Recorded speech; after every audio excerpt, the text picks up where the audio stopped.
नमस्कार, मैं GRS news के लिए गिरीश करवार। आज के इस ब्लॉग में मैं बात करूंगा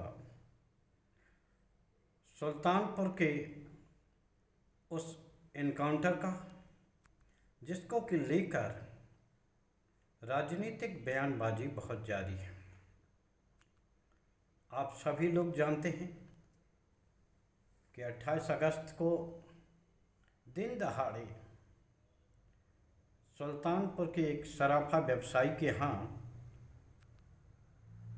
लूट हुई थी, जिसमें कि करीब 1.5 करोड़ का जेवर जाने की बात सामने आई थी। तभी से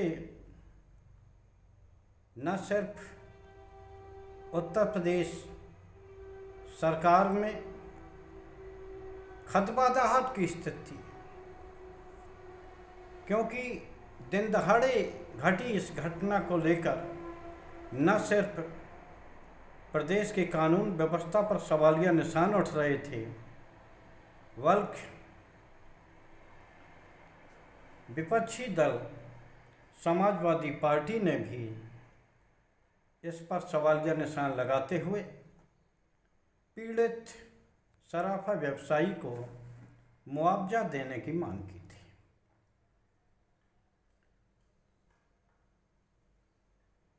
प्रदेश सरकार ने इस घटना को गंभीरता से लिया और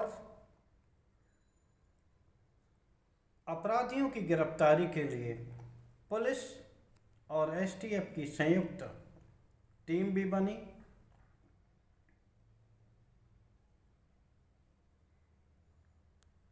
कुछ दिनों पूर्व इस संबंध में एक अपराधी ने सरेंडर किया। बताया गया कि वो सुल्तानपुर कांड का मास्टरमाइंड है। मंगलवार को पुलिस ने एक मुठभेड़ के दौरान 3 अपराधियों को गिरफ्तार करने का दावा किया।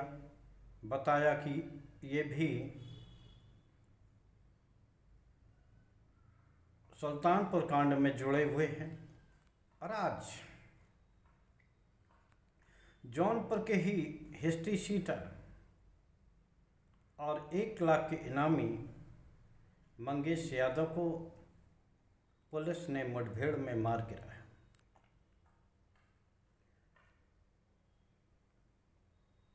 पुलिस की ओर से दावा किया गया कि मंगेश के पास से पिस्टल, मोटरसाइकिल, तमंचा और वारदात में लूटे गए जेवर भी बरामद हुए। होना तो ये चाहिए, इस घटना के खुलासे के लिए पुलिस को बधाई देनी चाहिए, जिन्होंने कि बहुत ही कम समय में घटना का पर्दाफाश कर दिया। लेकिन चूँकि उत्तर प्रदेश में उपचुनाव होने हैं और लोकसभा चुनाव के बाद ये चुनाव अति महत्वपूर्ण हो गया है। सबसे बड़ी पार्टी समाजवादी पार्टी बनी है और भारतीय जनता पार्टी दूसरे नंबर की पार्टी बन गई है। लिहाजा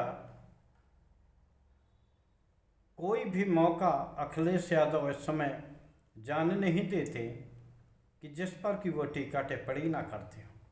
लेकिन आज घटना के खुलासे के बाद जिस प्रकार उन्होंने पुलिस की मुठभेड़ पर सवाल खड़े किए और ये आरोप लगाया कि जाति को देखकर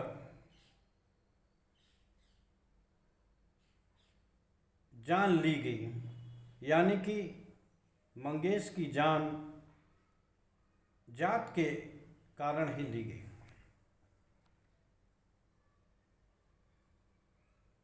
अखिलेश यादव का यह बयान भले ही चुनावी या राजनीतिक दृष्टि से भले ही फायदा पहुंचाने वाला हो, लेकिन एक तरह से निश्चित तौर पर अखिलेश यादव से ये आशा नहीं की जाती थी कि वो एक ऐसे व्यक्ति की पक्षपात करेंगे जिस पर कि प्रदेश सरकार का 1 लाख का इनाम है।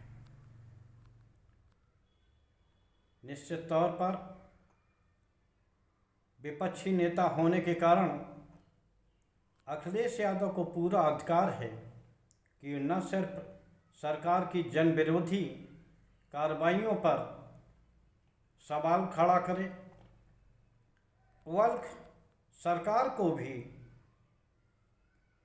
सवाल पूछ कर उन्हें कटघरे में खड़ा करते ही रहे और जनहित के मुद्दों पर बन सके तो सड़क पर उतरकर प्रदर्शन भी करें। लेकिन जिस प्रकार उन्होंने इस कांड को लेकर प्रदेश की कानून व्यवस्था पर सवालिया निशान लगे थे, अब चूंकि उस घटना का खुलासा हो रहा है, पुलिस मुठभेड़ पर सवाल खड़े किए जा सकते हैं, उसकी सत्यता पर सवाल खड़े हो सकते हैं, लेकिन जौनपुर के अपराधी के पक्ष में इस आधार पर खड़े हो जाना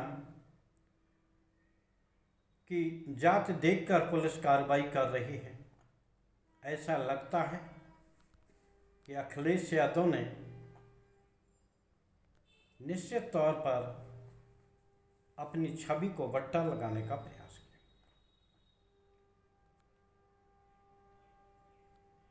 अखिलेश यादव के मुख्यमंत्री काल में उन्होंने बहुत से विकास कार्य किए, नए प्रोजेक्ट भी आए, एक्सप्रेस वे बना। इसके बावजूद आम जनता ने उन्हें दोबारा मौका नहीं दिया। आखिर इसका क्या कारण है? इसका सिर्फ और सिर्फ एक कारण था कि उस समय की चरमराई हुई कानून व्यवस्था।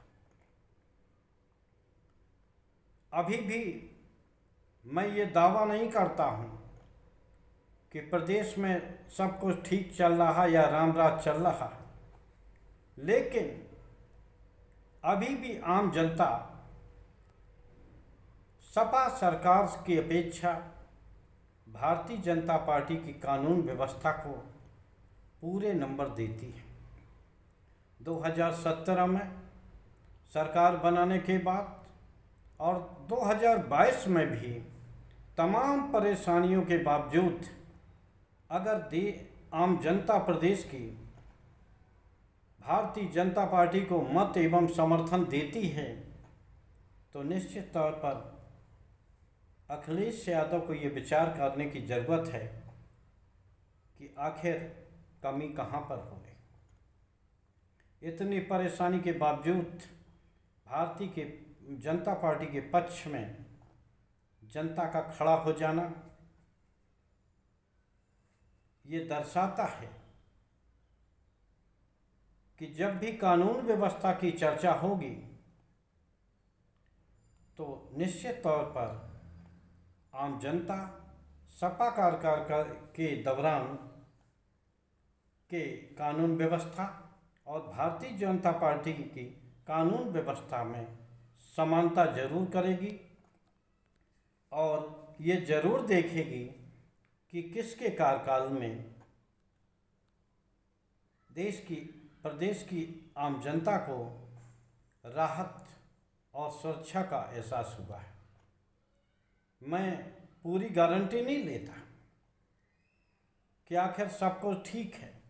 हाल में ही तमाम ऐसी घटनाएं हुई हैं जिसको लेकर सवाल खड़े किए जाने चाहिए और विपक्षी दल वास्तव में अपनी इस ड्यूटी को निभा रहा, लेकिन जात की आड़ लेकर और एक अपराधी की पक्ष करना निश्चित तौर पर ये समाजवादी पार्टी के लिए बूमरैंग साबित हो सकता है, या यूं कहिए कि निश्चित तौर पर बैठे बैठाए एक मुद्दा भारतीय जनता पार्टी को सौंपता है, जो कि पहले से ही ये आरोप लगाती रही है कि किस प्रकार समाजवादी पार्टी अपराधियों के पक्ष में खड़ी हो जाती है।